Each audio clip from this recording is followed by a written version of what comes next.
Okay, this video is going to talk about writing introduction paragraphs. Introduction paragraphs are important and they can be really fun. I know some people like to wait till the very end to write their intro paragraphs. Some people like to start off by writing that. I personally like to wait till the end because then I feel like at that time all my creative juices are flowing, and so it's usually a little bit easier for me to write it at the end.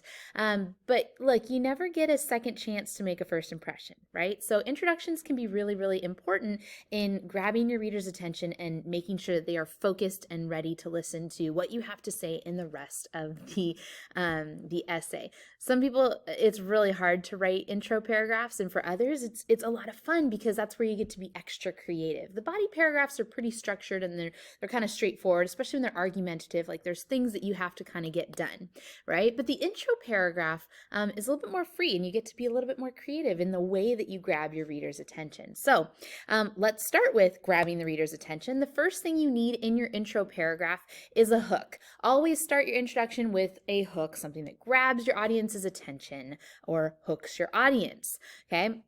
You can do this in a number of different ways. Some ways that I'm going to talk about in this presentation is you can start with a question, a quote, an anecdote, which is like a very short story, or a metaphor or simile. So I'm going to talk about each one of these ways. So one way you can grab your reader is by posing a question. So start your essay with a question. The very first thing they see will be that.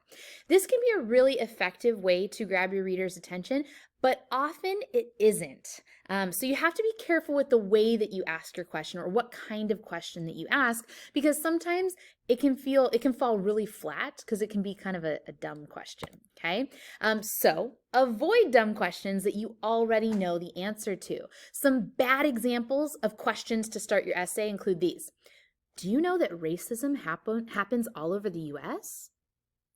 Yeah, I know that. Okay. Most people are pretty aware of that. So that's kind of a dumb question, right? If I can simply answer yes or no, and it's a pretty obvious answer, yes or no, that's not a very good question to start with.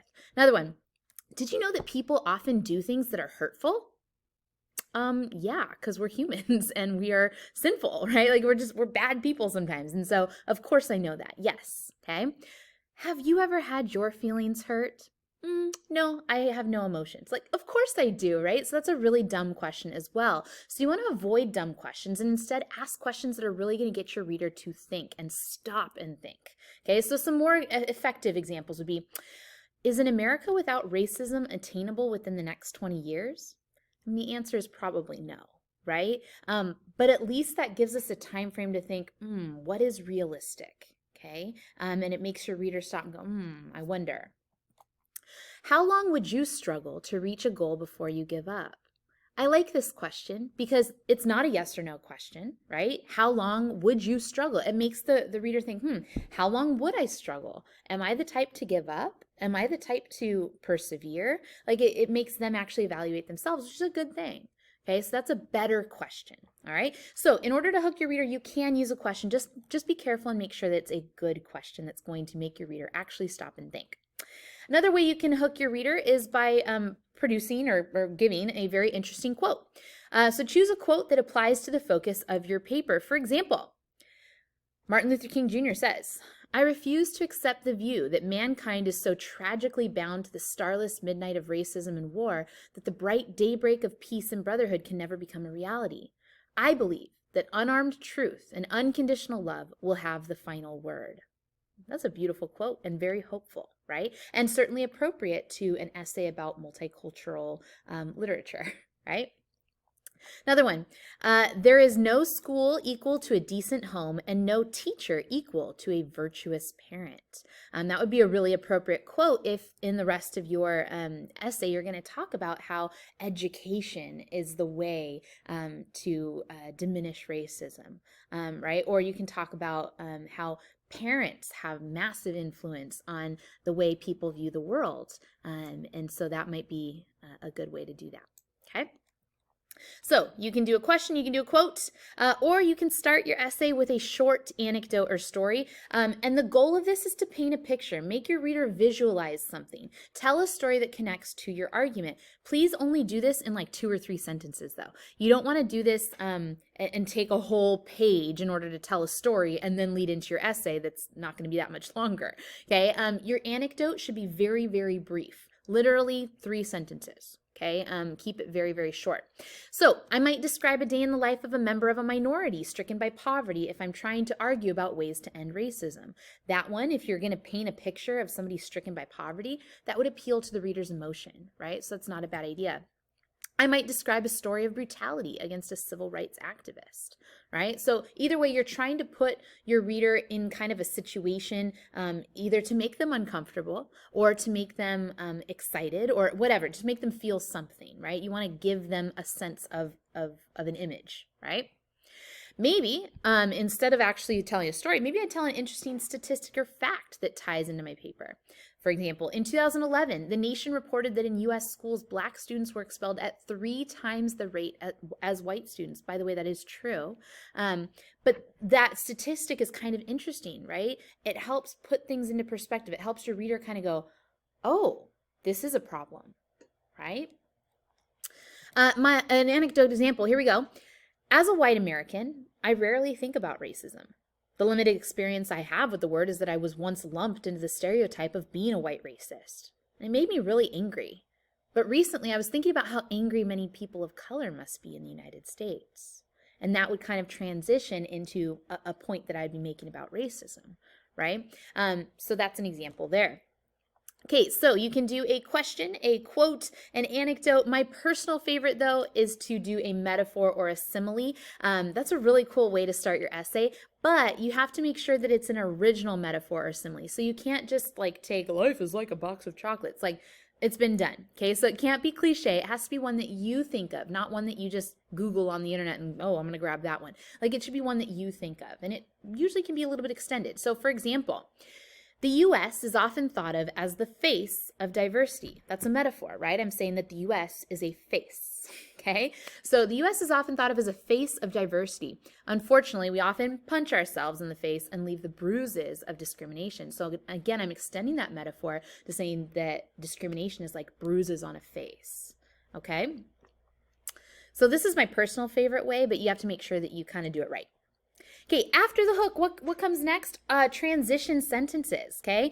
The hook is usually very broadly talking about your general area of focus. Now, you're going to have to start narrowing it down to eventually get to your thesis, which is going to be very narrow, very specific, and will have your very clear stance on the matter.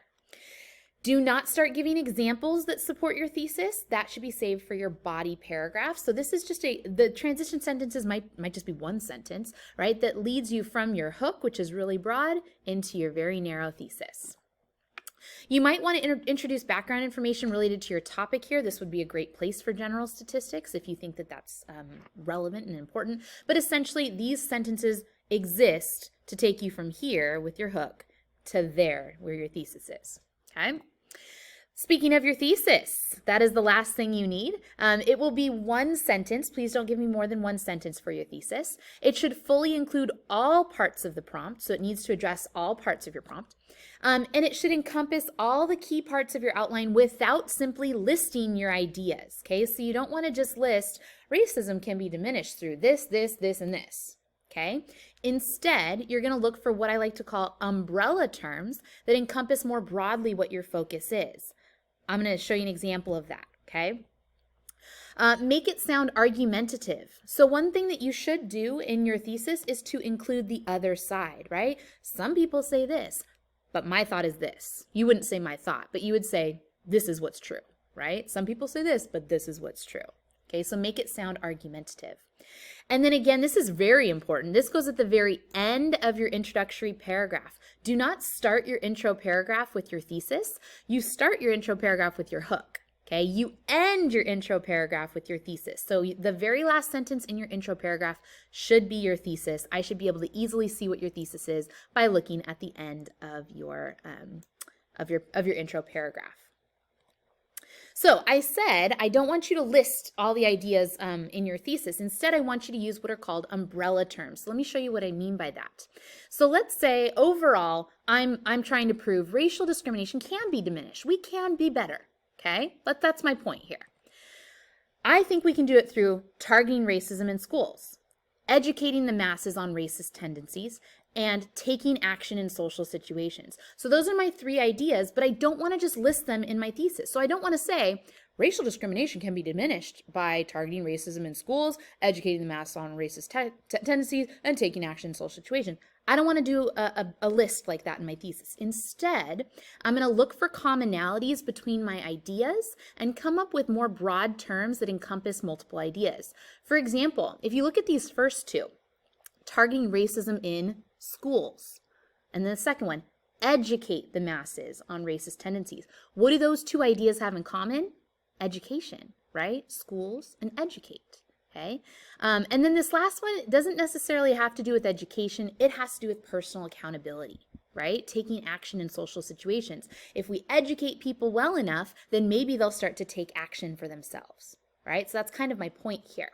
So instead of listing, I'm going to say, while racism may not be eradicated in the near future, the United States can diminish racial discrimination through intentional education, which can lead to an increase in personal accountability in social situations. Again, notice I didn't say it can be diminished through educating the masses, targeting racism in schools, and whatever my other one was, taking action in social situations, right? Instead, I put it into words that feels like one complete idea rather than 3 separate ones, okay? In blue, while racism may not be eradicated in the near future, that was me, if you go back, that was me making it sound argumentative, right? I'm including the other side, okay? So here it is. While racism may not be eradicated in the near future, in red, I have the United States can diminish racial discrimination. That's my overall main point. I'm saying it can happen. It can be done, right? Then in black, I have kind of my more specifics through intentional education, which will lead to an increase in personal accountability in social situations, right? So those are the 3 parts that I need to see in your thesis. I need to see you acknowledge that, hey, there's another side to this. I need to see your actual point, that's the part in red, and I need to see the specifics, but do it in a way that feels like one idea rather than 3 separate ideas, okay? Here's a sample intro here. The U.S. is often thought of as the face of diversity. Notice my hook, I'm starting with a metaphor, right? Unfortunately, we often punch ourselves in the face and leave the bruises of discrimination. Now I'm going to work on transitioning to my thesis. After many years of racial discrimination, the U.S. is starting to look like a boxer who has been hit too many times. Something needs to be done to stop ourselves from punching. Something needs to be done now before a total knockout. Notice in my transition, I'm still working with my metaphor and kind of like, working with it here, but I'm also starting to get towards my point. And my point is we've got to take action, right? And then I move lastly into my thesis. While racism may not be eradicated in the near future, the United States can diminish racial discrimination through intentional education, which can lead to an increase in personal accountability in social situations. So I had a hook, right? The face of diversity. Okay. I had transition where I was narrowing it down to say, hey, we need to take action. And then I had my my thesis, which doesn't list. It includes all my ideas, but it does so in a way that feels like only one fluid idea. Okay. And that's it. That's your intro paragraph. So, hey, good luck. Get out there and do it.